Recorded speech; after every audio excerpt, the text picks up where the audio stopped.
Hey there, fellow gardeners. Welcome back to Botanic Haven, your go-to place for everything about growing beautiful plants, nurturing your garden, and creating those stunning green spaces both indoors and out. Today we're diving into one of my absolute favorite topics: what to start planting in February to set yourself up for an incredible harvest later this year. February might seem early, especially if you're still dealing with snow or chilly weather. But trust me, this is actually the perfect month to get a head start on your growing season. If you've been wondering what seedlings you should be starting right now, you're in exactly the right place. We're going to talk about 30 fantastic plants that you can begin growing this month. And I'm going to share some tips I've learned over the years that'll help you get those seeds off to the strongest possible start. So grab your seed trays, get comfortable, and let's talk about making this growing season your best one yet. I remember when I first started gardening seriously, I made the mistake of waiting until April to start most of my seeds. I thought February was just too early, and I was worried about having seedlings sitting around for too long before transplant time. But then I talked to this wonderful gardener named Daisy at my local nursery, and she completely changed my perspective. She told me that February is actually when experienced gardeners begin their indoor seed starting for many crops, especially the ones that need a longer growing season or benefit from being transplanted as established seedlings rather than direct sown seeds. That conversation changed everything for me. The next year, I started my tomatoes, peppers, and several other crops in February, and the difference was remarkable. My plants were stronger, more productive, and I got to enjoy fresh produce weeks earlier than I had in previous years.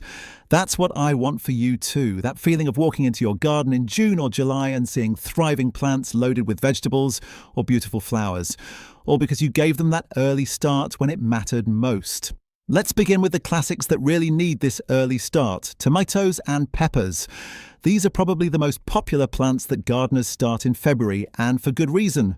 Both of these warm season crops need about 8 to 10 weeks of indoor growing time before they're ready to go outside after your last frost date. If you wait too long to start them, you'll end up with small, weak seedlings that struggle when you transplant them, or you might have to buy plants from the nursery instead of growing your own varieties. I love starting tomatoes in February because it gives me the chance to grow all those amazing heirloom varieties you just can't find at garden centres. Cherokee Purple, Brandywine, Black Crim, Green Zebra. These incredible tomatoes with complex flavours and fascinating histories can only be grown from seed, and February is when you need to start them. The same goes for peppers. Whether you want sweet bell peppers in every colour or hot peppers that'll add serious kick to your cooking, starting them now means you'll have robust plants ready to produce abundantly once summer heat arrives. I plant my tomato seeds about 1/4 inch deep in seed starting mix. Keep them warm, around 70 to 80 degrees works great, and make sure they get plenty of light once they sprout. Within a week or so, you'll see those first little seedling leaves pushing through the soil, and it never gets old watching that happen. Eggplants are another crop that absolutely loves an early start. In fact, eggplants might be even more heat-loving and slow-growing than peppers, so they really appreciate those extra weeks of indoor growth before heading outside. I have a friend named Oliver who grows the most stunning Japanese eggplants every year, those long, slender purple ones that are so tender and delicious when grilled or roasted. He swears by starting them in February, and his plants always seem to outperform everyone else's in the neighbourhood. He told me once that eggplants are particular about temperature. They really don't like being cold at all, so starting them indoors where you can control the environment is crucial. If you've never grown eggplants before, this is your year to try. They're beautiful plants with lovely purple flowers, and the fruits are incredibly versatile in the kitchen.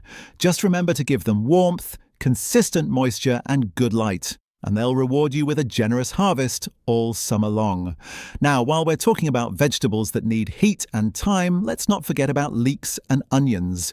These might surprise you because they're not heat lovers at all. But they need such a long growing season that February is actually the ideal time to start them from seed.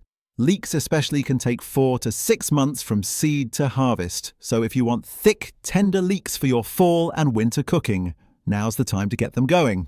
I plant leek seeds quite thickly in trays because they're small and handle transplanting well, even when started close together. Once they're a few inches tall, I separate them and transplant them into deeper containers before eventually moving them outside.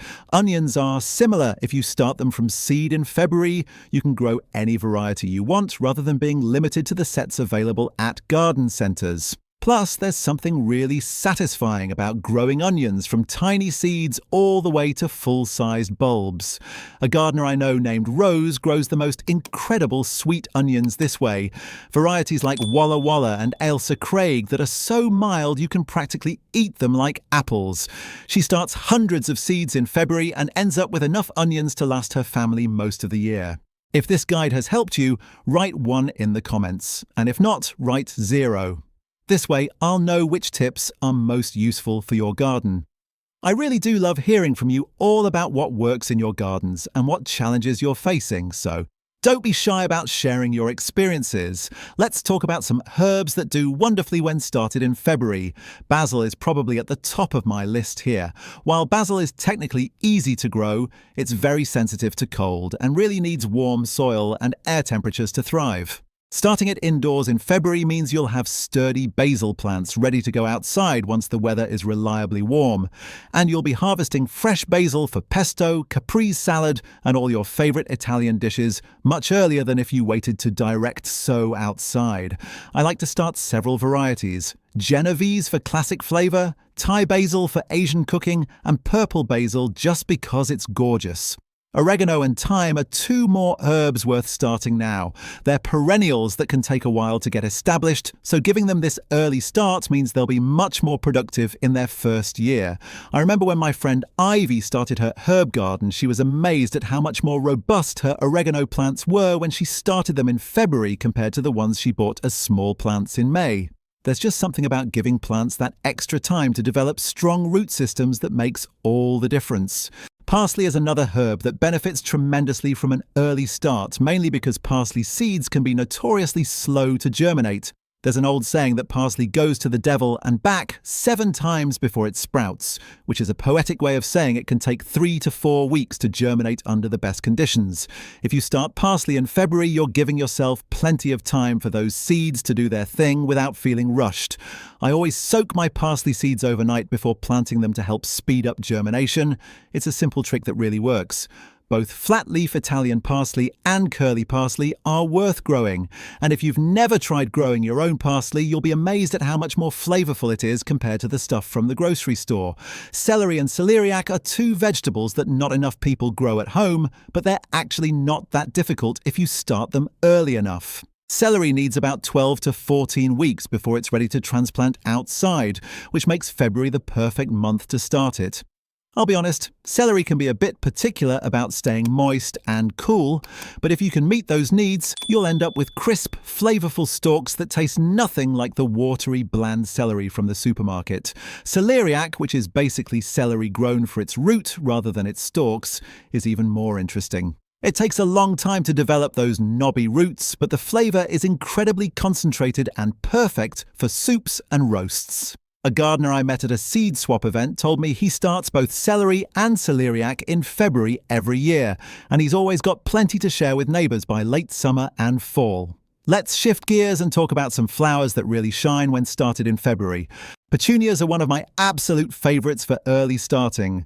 These cheerful, cascading flowers are technically perennials in warm climates, but are usually grown as annuals in most places.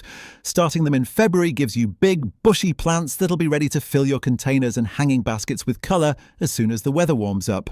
Petunia seeds are tiny, almost like dust, so I mix them with a little sand to help distribute them evenly when I'm sowing. They need light to germinate, so don't cover them with soil. Just press them gently onto the surface of moist seed-starting mix, and keep them in a bright spot. Within 2 weeks, you'll see tiny seedlings emerging, and watching them grow into full plants is genuinely satisfying. Snapdragons are another flower that loves an early start. These tall, elegant flowers come in practically every colour you can imagine, and they're surprisingly cold-tolerant once they're established. Starting them in February means you can have snapdragons blooming in your garden by late spring or early summer, and they'll keep flowering for months if you deadhead them regularly. I especially love the tall varieties for cutting gardens. There's nothing quite like a bouquet of fresh snapdragons in a vase on your dining table. The seeds are small but not quite as tiny as petunias, and they germinate pretty reliably if you keep them moist and at around 65 to 70 degrees. Dianthus, also called pinks because of their fringed petal edges, are wonderful flowers for February starting. They're cottage garden classics with spicy clove-scented blooms, and they're actually quite cold hardy once established. Starting them indoors in February gives them plenty of time to develop strong root systems before heading outside. I grow both annual and perennial varieties, and they're all reliable performers that don't need much fussing over. Lucas, a neighbour who has the most beautiful cottage-style garden I've ever seen, grows probably 20 different varieties of Dianthus, and he starts every single one from seed in February. He says it's cost-effective and gives him the exact colours and varieties he wants rather than being limited to what's available at nurseries. Verbena is a flower that deserves way more attention than it gets. These tough, drought-tolerant plants produce clusters of small flowers in vibrant colours all summer long, and butterflies absolutely love them. Starting verbena in February gives you a significant head start because they can be slow to germinate and grow. I scatter seeds on the surface of soil, press them down lightly, and then cover the tray with plastic to maintain humidity until they sprout. Once they're up and growing, they're pretty easygoing and will reward you with months of continuous blooms. Alyssum is one of those plants that's so easy and reliable that I plant it every single year. These low-growing flowers produce masses of tiny white, pink or purple blooms that smell like honey, and they're perfect for edging beds, filling in gaps or spilling over container edges. While you can direct sow Alyssum later in spring, starting it in February means you'll have substantial plants that can handle being transplanted earlier and will start blooming sooner. The seeds are very small, so similar to petunias. I mix them with sand for easier distribution.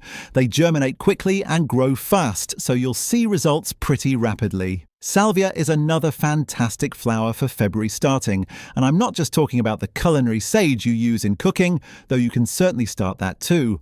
Ornamental salvias come in incredible varieties with stunning blue, purple, red and white flowers that bloom prolifically all season.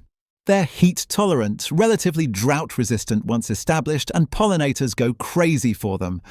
I particularly love the blue salvias because true blue is such a rare colour in flowers, and having those brilliant blue spikes in the garden is just magical.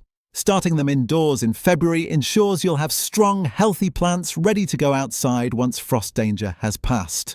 Lobelia is a charming little flower that produces masses of blue, white or pink blooms and is perfect for containers, hanging baskets or as edging in beds. The seeds are incredibly tiny, even smaller than petunias, so handle them carefully. I usually scatter them on the surface of moist seed-starting mix and don't cover them because they need light to germinate. Keep them consistently moist and in a bright spot, and within a couple of weeks you'll have tiny seedlings emerging. They grow slowly at first, but once they get going, they're quite vigorous and will bloom continuously throughout the summer if you keep them watered. Cosmos are some of the easiest and most rewarding flowers you can grow, and while they're often direct sown later in spring, starting them in February gives you earlier blooms and stronger plants. These tall, airy flowers with delicate foliage and cheerful daisy-like blooms are absolute magnets for bees and butterflies. I grow both the traditional pink and white sensation mix and the chocolate-scented cosmos with their dark, almost burgundy flowers. They're incredibly low maintenance, tolerant of poor soil, and will self-sow if you let them, meaning you might have volunteers coming up in future years. Starting them now just means you get to enjoy those gorgeous blooms a bit sooner. Now let's talk about some vegetables that might not immediately come to mind for February starting, but that really benefit from it. Lettuce can absolutely be started indoors in February, especially if you want to get an early spring crop. While lettuce is often direct sown outside in early spring, starting it indoors gives you more control over conditions and ensures better germination. I start several varieties: romaine, butterhead, loose leaf mixes in succession every few weeks so I have continuous harvests rather than everything maturing at once. Lettuce seedlings are easy to transplant and can handle cool temperatures, so you can often get them outside earlier than you might expect. Kale and other brassicas like cabbage, broccoli and cauliflower are perfect for February starting because they're cool season crops that need time to develop before warm weather arrives. If you start them now, you'll have substantial plants ready to go outside in early spring, and they'll size up and produce before summer heat causes them to bolt or become stressed. I love growing different varieties of kale. Latinato with its dark dinosaur skin texture, Red Russian with its beautiful purple veined leaves, and curly varieties that are both ornamental and delicious. Kale started in February can often be harvested by late spring, and if you're in a climate with mild summers, it might even produce all the way through until the following winter. Artichokes are a bit of a specialty crop, but if you've got the space and the right climate, they're absolutely worth starting in February. These dramatic architectural plants need a long growing season and benefit tremendously from an early indoor start. In colder climates, you might only get one season out of them before winter kills them, but in milder areas they can be perennial and produce for years. Even if you never harvest the artichokes themselves, the plants are stunning ornamentals with silvery foliage and dramatic flower heads. I know someone who grows them purely for their looks and lets them bloom into gorgeous purple thistle-like flowers that attract every bee in the neighborhood. Brussels sprouts are another long-season crop that benefits from February starting, though you're typically growing these for fall harvest rather than summer. Starting them now means they'll be ready to transplant outside once the soil warms up a bit, and they'll have all summer to develop before producing their sprouts in the cooler fall months. Brussels sprouts are actually quite cold hardy and taste better after a frost, so they're perfect for extending your harvest season into late fall or even early winter depending on where you live. Let me tell you about fennel, which is an often overlooked vegetable that's absolutely delicious and beautiful to grow. Both bulbing fennel, which produces those crisp, anise-flavoured bulbs at the base, and herb fennel, which is grown for its feathery foliage and seeds, can be started in February. Fennel is a bit particular about transplanting. It doesn't love having its roots disturbed, so I start it in deeper pots or cells that give the roots room to develop without becoming root-bound. The flavour of fresh fennel is so much better than anything you'll buy in stores, and it's wonderful raw in salads, roasted with other vegetables, or added to fish dishes. Impatiens are fantastic flowers for shady spots, producing masses of colourful blooms all season long in areas where many other flowers struggle. Starting them in February gives you large, established plants that can handle being transplanted into those shady corners of your garden as soon as the weather warms up. Impatiens seeds need warmth and consistent moisture to germinate, and they can take a couple of weeks to sprout, so be patient with them. Once they're growing, though, they're quite vigorous and will reward you with continuous colour all summer. Begonias, particularly the tuberous varieties, are stunning flowers that deserve a place in every garden. Starting them in February, whether from seed or by waking up stored tubers, ensures you'll have blooming plants by early summer. The flowers come in incredible forms. Some look like roses, others like camellias, and they range from delicate pastels to vibrant, saturated colours. They do well in both sun and partial shade, making them versatile for different garden spots. Starting them early gives them time to establish before flowering begins. Coleus is technically grown for its foliage rather than its flowers, but what foliage it is!